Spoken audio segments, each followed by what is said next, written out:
It's very nice of you to come. It really is co-creating at its best. And we'll have a good time together today, discovering new, clarifying, soothing, stabilizing, opening new doors, getting out of the box, getting into new understanding. We're eager to visit with you about anything that is important to you. There is nothing off limits here. You will like it. It will make sense to you. At the core of that which you are, you already know all of this. But since you got here in your physical bodies, you've been doing a logical thing, what all humans do. You've become calibrators to what you're observing.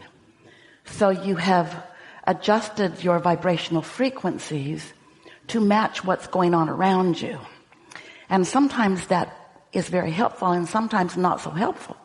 It's all part of acclimating to life on planet Earth. It's part of the process of becoming.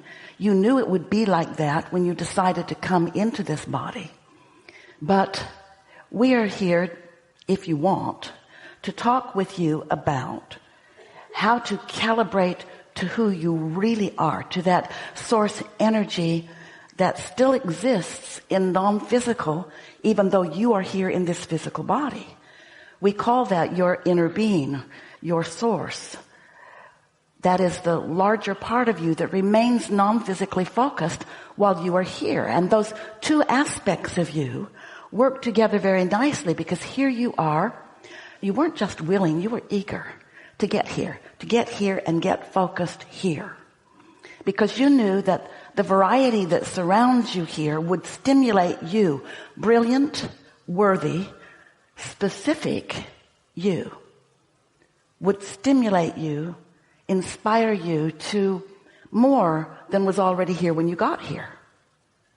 You knew that you are creator and that you've come into the most wonderful environment where what you create manifests so that you can see it and hear it and smell it and taste it and touch it. But what you're not remembering, for the most part, is that quite a bit of that process of vibration or energy turning to thoughts and thoughts turning to things, quite a bit of that process is not translatable to you or seeable or hearable or smellable or tasteable or touchable until it bursts onto the scene. And that's the part you like the best. You like it when it manifests. You like it when you get the whiff of it that it's coming. Esther is intoxicated when she can feel something that she's been thinking about for a while and something that she knows for sure is in her vortex. And she knows because she understands the laws of the universe and she believes us, that it's been gestating, that it's been becoming, and she knows it's going to show up where she can experience it sensually soon. And she loves that moment that she can feel it's about to burst into the scene of her life. And she stands in eager anticipation and readiness for those clues. Do you? Yeah. And so we know you like it so much when it manifests. And oh, that's the time to turn on the gas, isn't it? That's the time to make your thoughts and wishes known. That's the time to speak about what you want with more specificity. Because when you do, it not only makes it come to you faster, but it makes you more a witnesser of so many more parts along the way, so that you are not surprised while you are delighted so much. You feel it coming. You know it's coming. Can't you feel a lot of things coming? Can't you feel how much you have been sifting and sorting and asking? Don't you just know that your vibrational reality is just full of all kind of asking? And if you have any understanding of what we've been talking about, you understand that your vibrational reality, we call that your vortex, is ready to burst into physical stuff for you. And as you stand, not impatient, but knowing, not insecure, but sure, not wondering how you're doing, but eager to see it as it shows up, then you're a deliberate creator who is having the satisfying journey of evolution, just like you knew you would when you decided to come. But if you are a human who is sort of stuck inside the box, and by that we mean inside the box of whatever already exists. So you're an observer or a regurgitator, a pigeonholer, a sort of historian, or a keeping track of what is, then you may not feel such an eagerness for what's being born out of all of that. You might be stuck in your sifting and sorting and defining what's already here that you like and what's already here that you don't like, and how the stuff that's here that you don't like got here, and who's to blame for the stuff that you don't like, and what's happening to all the stuff that you do want, and where did that all go, and am I really worthy, and is anybody really worthy, and what's going on? In other words, humans are stuck in what is because you're so good at translating vibration into what you can see and hear and smell and taste and touch. You're really, really, really, really good at that. But we want you to be good at something else too. We want you to be good at feeling what's in your vortex, feeling what's outside the box and inside the vortex. We want you to stand in anticipation, but in order to do that, you have to trust the laws of the universe. And there's another big thing you have to trust. And we're going to talk a lot about that here today because we care very much that you do come to know this. You got to know you are worthy and deserving of the things that you are choosing. Because if you don't think you are, you don't let them in. And when you don't let them in, then you don't see them. And when you don't see them, then you make a flawed premise. You say, what I want isn't here, therefore I must be bad, I must be unworthy, or I must not be good at this, or I must not understand it. And we think it's mostly you just don't understand, and we are fixing to do something about that today. We want you to know that you are the creator of your experience, that your point of attraction matters. It's all that matters in terms of what happens in your life. And we want to help you to see how you can offer your vibrational point of attraction on purpose so that it matches what you do want, not what you don't want. You see, it's like every subject is a stick with two ends on it. It's what you want on one end and the absence of what you want on the other. So if you're talking about prosperity or money, abundance, you might be feeling it from the not having it end of the stick. So every time you use the word or every time you ask, you're in a vibration that isn't letting it in. You're in a vibration of opposition to what you're asking for. And then you misunderstand. You think that somebody else up there must be holding up the flow. But nobody else ever is. Nobody can hold up your flow, only you. But if you don't know how you're doing it, then you might keep doing it without knowing how you're doing it. And pretty soon you've got this pattern of not expecting good things to come to you when you've got a pile of them ready to explode into your experience. If you could just find just a different mood and attitude, just a different expectation, just a different belief in who you are. If you could just know the value of you and let that dominate. Most humans, we love you so much. You know what's coming next.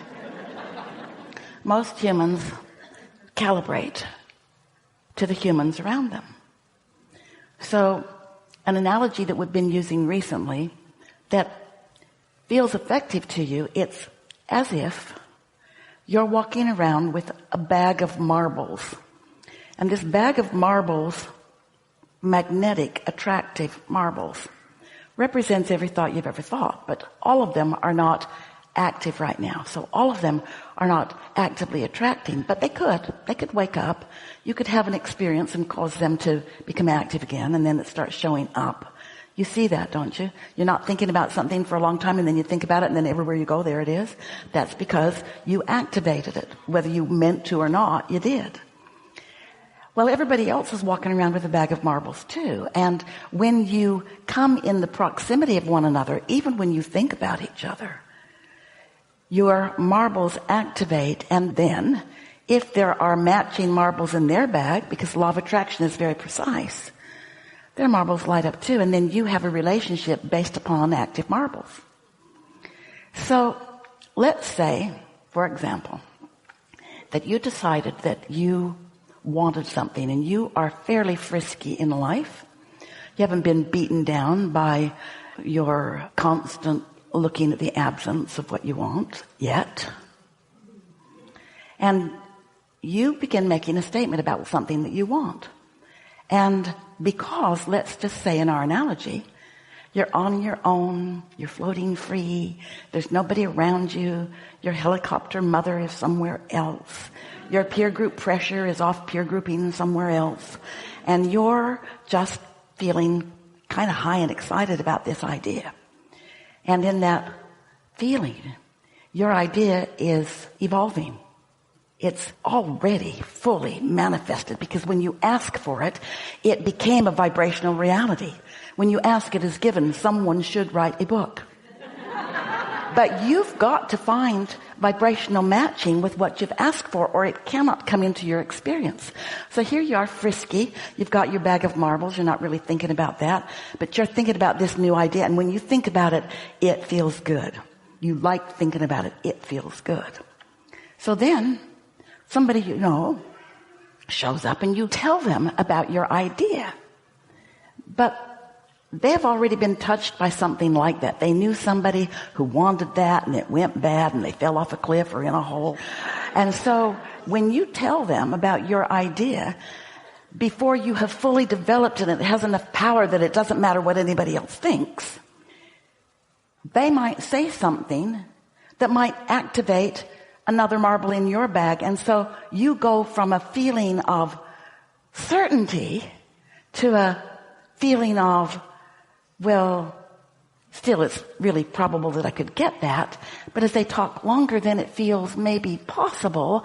And by the time they're done with you, you're sure it cannot happen. Because you took on contradictory thoughts and you did not hold yourself pure on the vibration of what you want. It is simple physics. That's all it is. Everything in your universe is precise. And once you get a handle on what a pure thought feels like to you, it feels like love and appreciation and exhilaration. It feels fantastic. It feels like happiness. It feels like jumping and running and skipping and bouncing. It feels like yes, yes, yes, yes.